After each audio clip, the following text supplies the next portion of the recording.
सावित्रीबाई फुले, महात्मा ज्योतिबा फुले, शाहू महाराज आणि आज ज्यांची गल्लीपासून दिल्लीपर्यंत जयंती नव्हे तर जगाच्या पातळीवर 122 देशामध्ये ज्यांचा डंका वाजतो त्यांची जयंती साजरी होते.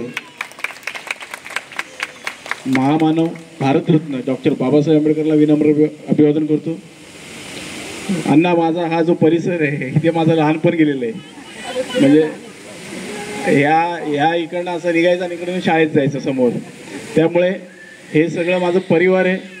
आणि अण्णा, मी जेव्हा माझ्यावरती हल्ला झाला, गोळ्या लागल्या आणि मी हॉस्पिटलला जेव्हा होतो ना अण्णा, प्रत्येक घरातून पूजा अर्चा चालू होती. आणि ह्या सगळ्यांच्या जेव्हा डोळ्यासमोर मी आलो ना, मला वाटतं किती 15 दिवस झाले असतील ना, सगळे रडत होते. अरे मी बोललो, अरे तुम्ही आता मी तुमच्या समोर आहे, जिवंत आहे. तर ते आनंद अश्रू होते. म्हणजे एवढं प्रेम अण्णा मला या वार्डामधून मला खूप मिळत असतं. त्याचं कारण असं की नातं जपणं, निभवणं हे आमच्या या परिसरातल्या लोकांनी वेळोवेळी दाखवले. प्रत्येकजण एकमेकाच्या सुखात दुःखात असतात, आनंद क्षणी असतात. प्रत्येक वेळी कोणी अडचणीत असतं मावशी, तेव्हासुद्धा कोणाचं मयत झालं ना तरी हे सगळे जमतात. मग कोण ॲम्ब्युलन्सची धावपळ करतं, कोण स्मशानभूमीची लाकडांचं. म्हणजे प्रत्येक गोष्टीसाठी अशा प्रकारचा या ठिकाणी जिव्हाळा आहे. त्याबद्दल मला खरंच अभिमान वाटतो. आणि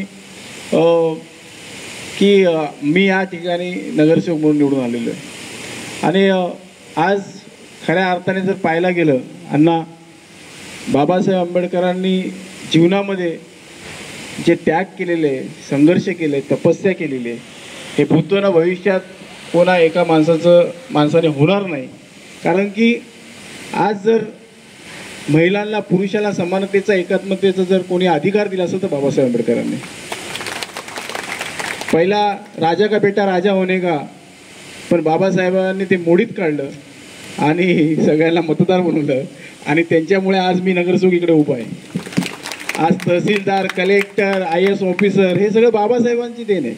आणि संविधानाच्या माध्यमातून आज जर देश सुरक्षितेच्या चक्राने चालतोय, नाहीतर त्या बाजूचा देश जो पाकिस्तान आहे, अतिशय उपाशीमारीची वेळ आलेली आहे.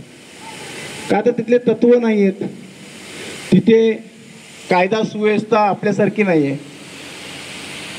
महिलांची अतिशय आज सुद्धा तिथे विटंबना होते.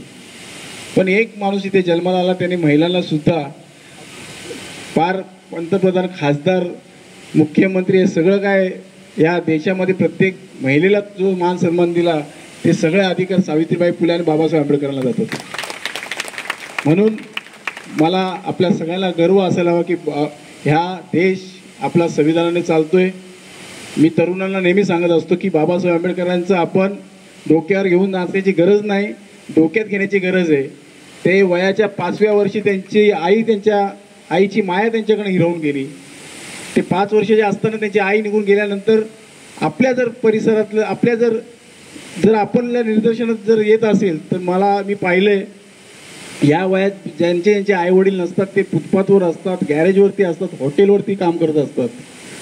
पण बाबासाहेब आंबेडकरांनी दाखवून दिलं की गरीब जन्माला आलं हा तुमचा दोष नाही, पण गरीब मेलात तर हा तुमचा दोष आहे. आणि त्यांच्या जीवनामध्ये त्यांनी दाताखाली साधी सुपारी ठेवली नाही.